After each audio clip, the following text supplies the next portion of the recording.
Olá, meus amigos, muito bom dia. Que Deus abençoe todos vocês. Que o Espírito Santo é a minha oração permanente, diária, por vocês. Que o Espírito Santo venha iluminar os seus olhos espirituais, venha lhes dar entendimento, venha abrir o entendimento de cada um de vocês, porque de nada adianta a gente ter conhecimento da letra, da Bíblia, da teologia, se a gente não tiver o discernimento espiritual para entender a voz de Deus.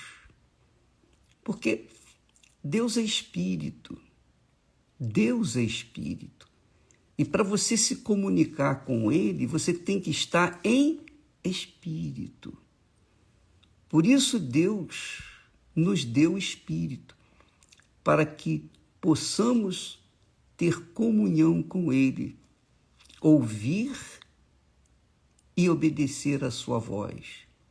Ele nos deu Espírito, que é o nosso pensamento, a nossa inteligência, a nossa razão. Não é uma entidade, é a inteligência de Deus, é a inteligência que Deus nos deu. Então, Ele nos deu Espírito para que possamos nos comunicar com Ele em Espírito e em verdade. Mas Ele também, aí vem um detalhe importante, Ele também nos deu uma alma, soprou o fôlego da vida, a alma. A alma, o fôlego, é o sentimento, é o coração, simbólico, quer dizer, o nosso ser espiritual, a nossa alma. A nossa alma é para ter a sensibilidade que Deus tem para conosco. Deus é amor. Deus é amor. Deus não é sentimento, mas Ele é amor. Ele é compaixão, Ele é misericordioso. Ele é compassivo. Deus se ira, se aborrece. Deus sente o sofrimento, Ele sofre por causa do ser humano. Ele sofre. Como você que sofre, como as pessoas, nós todos sofremos problemas, situações, ingratidões, etc. Deus sofre também. Imagine o sofrimento dele, né? Então, quando Jesus veio ao mundo, ele veio com essa estrutura que nós temos, a mesma estrutura: espírito, alma e corpo. Jesus veio da mesma forma como nós viemos ao mundo. Só que ele foi gerado pelo Espírito Santo. O Espírito de Deus envolveu Maria e colocou nela a semente do seu filho. Que é o que acontece também quando a pessoa recebe o Espírito Santo. Quando a pessoa recebe o Espírito Santo, é assim. O Espírito Santo envolve a pessoa e coloca nela o fôlego da vida eterna. Coloca nela a alma, o sentimento. Então, quando Deus fez o homem, ele o fez com essa estrutura: espírito, alma e corpo. Corpo é o pó. O corpo vai virar pó. Você sabe. Pó é pó, né? Você sabe que o pó está sempre presente. Por mais que a pessoa limpe a casa e tire o pó, mas daqui a 5 minutinhos está cheio de pó novamente. Quer dizer, ele penetra. O pó é pó. E é importunante, não é? É ou não é? Então, agora, assim é o nosso corpo. O nosso corpo é pó, vai virar pó. Todo mundo sabe disso. É certo isso. Mas Deus nos deu o Espírito para que a gente pensasse, raciocinasse, pesasse, avaliasse, que é a inteligência, para que o Espírito viesse conduzir a alma, dirigir a alma, e a alma conduzir o corpo. Por exemplo, a alma sente, a alma é que se aborrece, a alma é que ri, que chora, que geme, que sente fome, que sente tristeza, ingratidão, que fica irada. É a alma que fica com mágoa, com ressentimento. É a alma que sofre. Por exemplo, você que tem problema de insônia, é a alma que sofre com a insônia. Ela quer descansar, mas não vem o sono. É a alma. A pessoa, por exemplo, ansiosa, é a alma. É o sofrimento na alma. Todo o sofrimento do ser humano está focado na alma. Na alma. Por exemplo, só para você ter uma ideia, os pais representam, por exemplo, o espírito. A alma representa os filhos. Então, quando os pais ensinam para os filhos o caminho do bem, do que é certo, porque eles já vivenciaram isso, sabem o que é isso, sabem o que é ser criança, adolescente, essas coisas todas. Então, os pais ensinam os filhos o que é certo, mas os filhos acham que sabem tudo e que querem fazer a sua própria vontade, desobedece e faz o que bem entende. Aí a alma sofre, quer dizer, os filhos sofrem. E o que os pais podem fazer? Nada. Porque é a vontade deles. Assim também é Deus. Deus sofre pelos nossos sofrimentos. Mas o que ele pode fazer? O que ele podia e pode fazer é instruir-nos para que a gente não venha sofrer. E é por isso que ele nos dá a palavra, por isso que ele nos dá o Espírito, para que o Espírito Santo venha nos guiar. Os seus filhos, aos seus filhos, ele dá o Espírito Santo, que nos guia em toda a verdade. É o que Jesus falou. Ele vos guiará em toda a verdade. Mas, se a pessoa quiser seguir a mentira, quiser satisfazer aos caprichos da sua alma, aos seus desejos e cobiças, o que o Espírito pode fazer? O Espírito diz, não vai, mas a alma diz, não, eu quero ir. Então, e aí? E aí a pessoa sofre, vai colher os frutos daquilo que semear.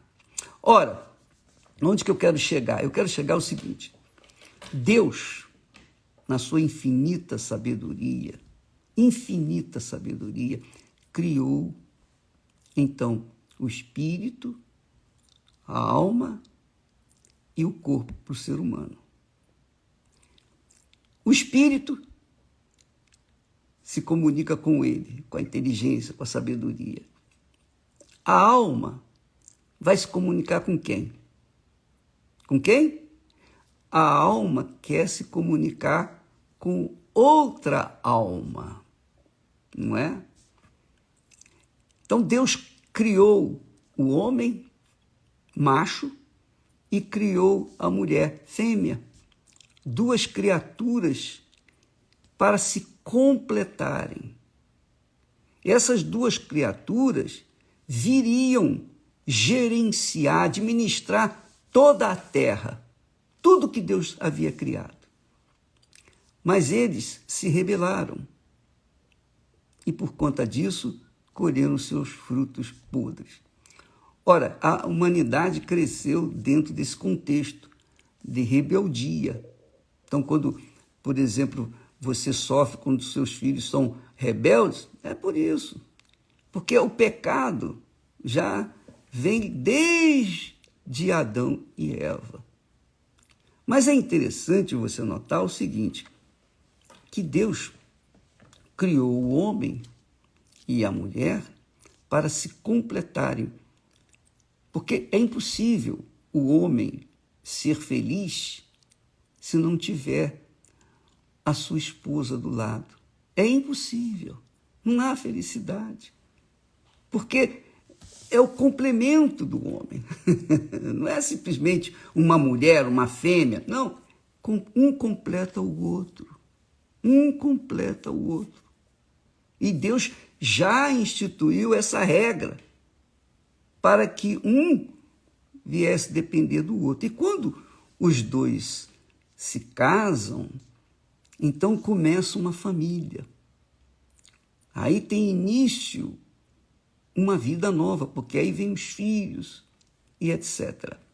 Bem, e o que eu quero chegar à conclusão, o que eu quero que você saiba, amiga e amigo, que Deus nos dá inteligência para pensar, raciocinar, pesar, avaliar, para que a gente venha fazer a boa escolha.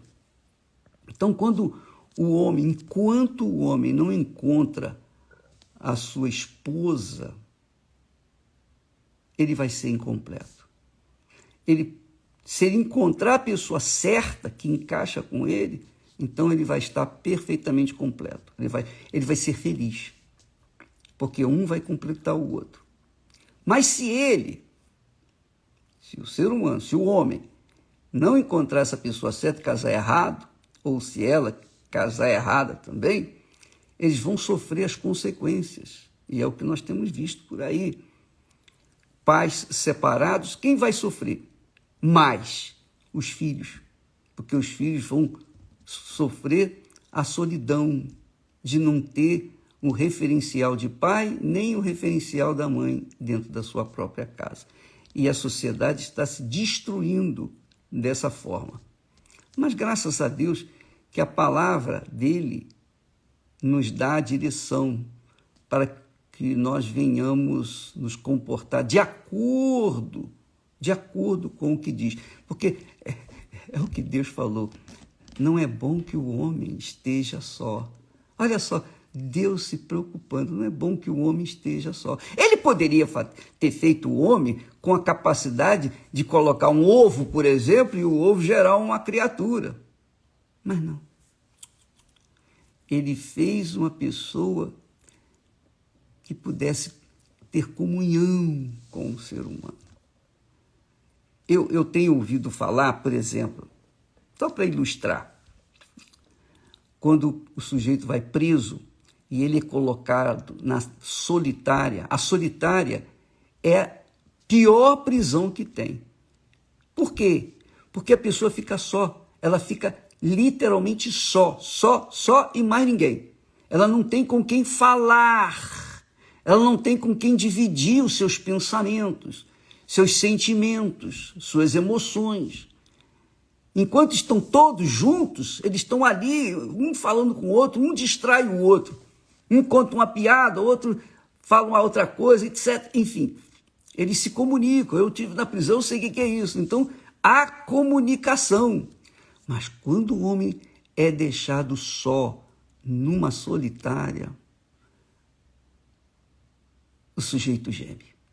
Porque não tem nada o que fazer, ninguém com quem conversar. Então Deus viu isso. Quando viu que o homem estava só, ele disse, não é bom. Então fez uma auxiliadora idônea que viesse completá-lo. Ora, minha amiga e meu caro amigo,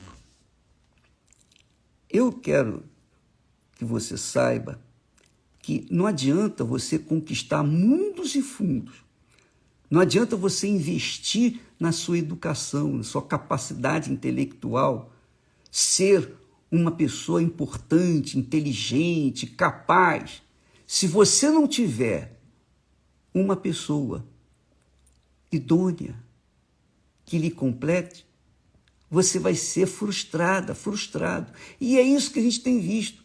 Muitas mulheres têm estudado, têm colocado toda a sua força nos estudos, se formam e são pessoas cabeça.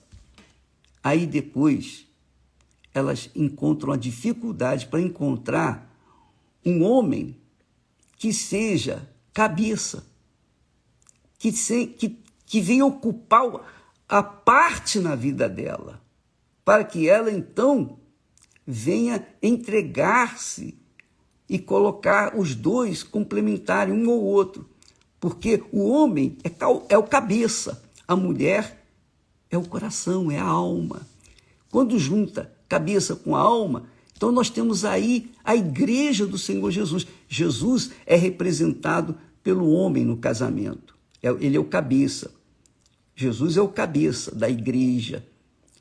E a igreja, que é o corpo, é justamente o que complementa a obra de Deus aqui na terra, o reino de Deus aqui na terra. Ele, Jesus, o cabeça, e o corpo são os membros que fazem parte desse corpo, que estão de acordo com os pensamentos, de acordo com o Espírito do Senhor Jesus Cristo. É a igreja. Então, eu não estou aqui a falar que a mulher não deve estudar de forma nenhuma, de jeito nenhum, muito pelo contrário. Tanto ela quanto ele, se puder se formar, se puder ter uma formação acadêmica, excelente, você vai contribuir mais para a sociedade.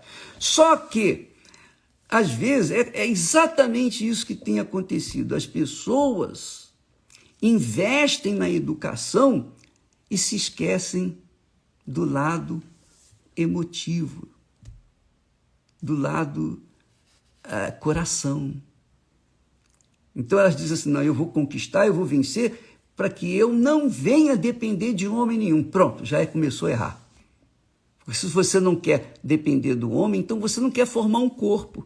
Você quer ser uma cabeça, igual mula sem cabeça. Mula sem cabeça, já ouviu falar? Pois é, na roça fala muito em mula sem cabeça. Já pensou você encontrar uma mula sem cabeça andando por aí? Assim, é uma mulher que é inteligente, que é capaz, mas não tem um cabeça, não tem aquela pessoa que vai complementá-la. Assim também é o homem.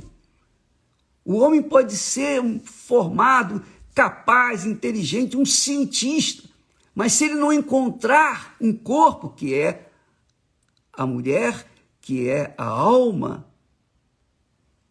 ele vai ser uma cabeça sem corpo. Você já viu cabeça sem corpo?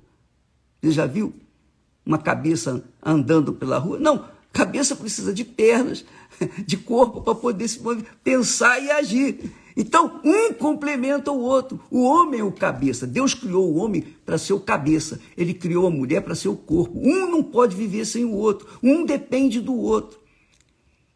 E é isso, são esses princípios que nós aprendemos na terapia do amor todas as quintas-feiras. Eu tenho falado, por exemplo, só como a título de exemplo para vocês, nós investimos nos rapazes que querem fazer a obra e também nas moças que querem fazer a obra, que querem se dedicar a levar aquilo que Deus lhes tem dado para outras pessoas. Então, quando o rapaz bem intencionado e ela também bem intencionada, e eles se encontram e formam uma parceria, uma aliança, então esse casal, ele vai gerar filhos para Deus. Esse casal vai ser feliz, porque ele vai se entregar para que a vida deles venha a ser, como se diz, passada para outras pessoas que estão sofrendo, que estão vivendo o que eles vivenciaram no passado, mas que agora estão felizes e estão prontos para ajudar outras pessoas. Então, Na Igreja Universal do Reino de Deus, nós pautamos a nossa fé em cima desse parâmetro. Não adianta eu ter toda a educação intelectual, toda a sabedoria, toda a capacidade teológica. Não adianta eu ser uma pessoa bem formada, bem capaz, se eu não tiver uma pessoa do meu lado, se não tiver o corpo, se não tiver uma esposa. Então, na Igreja Universal, é assim, se o pastor não... Há uma divisão, uma separação do pastor com a esposa, pronto, eu já sei que o pastor não está bem, ou que a esposa não está bem, e que ali não vai dar certo. Aí eles não podem servir como exemplos, como referenciais para o povo. A minha primeira ovelha é a Esther. Eu sou o pastor dela. A minha primeira ovelhinha é a minha esposa. Eu cuido dela. E ela cuida de mim. Quanto mais eu cuido dela, mais ela cuida de mim. Então, nós vivemos nesse relacionamento harmonioso. Nós temos paz dentro de casa. Nós temos perfeita paz dentro de casa. Quando ela não está bem, eu fico mal. Quando eu não estou bem, ela fica mal, porque nós somos um só corpo. Então não há como separar essa aliança. Por isso que Deus fala, não é bom que o homem esteja só. E quando casa, então ele não aceita que se separe. Não agrada a Deus. Então, por isso, você que está me assistindo, que de repente você é uma pessoa de sucesso, academicamente falando, uma pessoa profissional excelente, mas se o seu casamento, se sua esposa, ou se o seu marido, ou se sua noiva ou noivo, se não está se encaixando um com o outro, é porque tem alguma coisa errada. Porque se enquanto estão se conhecendo já há problemas, imagine depois que se conhecerem. Então é melhor que busque alguém que possa lhes unir o cabeça com o corpo, que é o Espírito Santo. O Espírito Santo é quem nos colou. O Espírito Santo fez Esther e eu um só corpo, uma só carne. E nós fomos encaixados um para o outro. Parece que nós nascemos assim, já pré-determinados. Mas foi o Espírito Santo que fez isso. Então, se você quiser saber mais a esse respeito, como construir ou reconstruir o seu lar, a sua casa, que é a coisa mais importante da sua vida, é mais importante do que a sua profissão, é mais importante do que todos os seus estudos, porque se você vai bem profissionalmente, mas vai mal emocionalmente, tá aí. Tudo que você aprendeu não vai valer de nada, porque você vai ser infeliz. Porque se a alma estiver sofrendo, o que adianta o espírito estar bem? O espírito também vai sofrer. Se você vai bem profissionalmente, sucesso, etc., mas vai mal do ponto de vista casamento, você é infeliz. Não pense que Deus vai fazê-los felizes sem que o espírito dele esteja em ambos. Não basta estar em um só, os dois têm que ter o Espírito Santo, para que se colhem e venham, então, servir como referenciais de Deus aqui na Terra. Bom, eu já falei muito e eu vou continuar falando sobre esse assunto, que é muito importante, porque o problema maior que eu tenho visto nas pessoas é o relacionamento. Relacionamento. Esse é que é o grande problema. Infidelidade e aborrecimento. Então, há aí um monte de feminicídio e um monte de coisa que acontece com as mulheres, é a parte mais fraca. Entendeu, minha amiga, meu amigo? Veja só o que Deus diz. Não é bom que o homem esteja só. Não é bom. Tudo que ele fez, ele falou, isso é bom. E viu Deus que é muito bom. Mas quando ele fez o homem só, ele disse, não é bom que o homem esteja só. Então, far-lhe-ei uma ajudadora idônea para ele. E é isso que nós tratamos às quintas-feiras em toda a Igreja Universal do Reino de Deus. Um tratamento específico só para a constituição da família e que começa com o casamento. Deus abençoe a todos e até amanhã em nome do Senhor Jesus. Amém.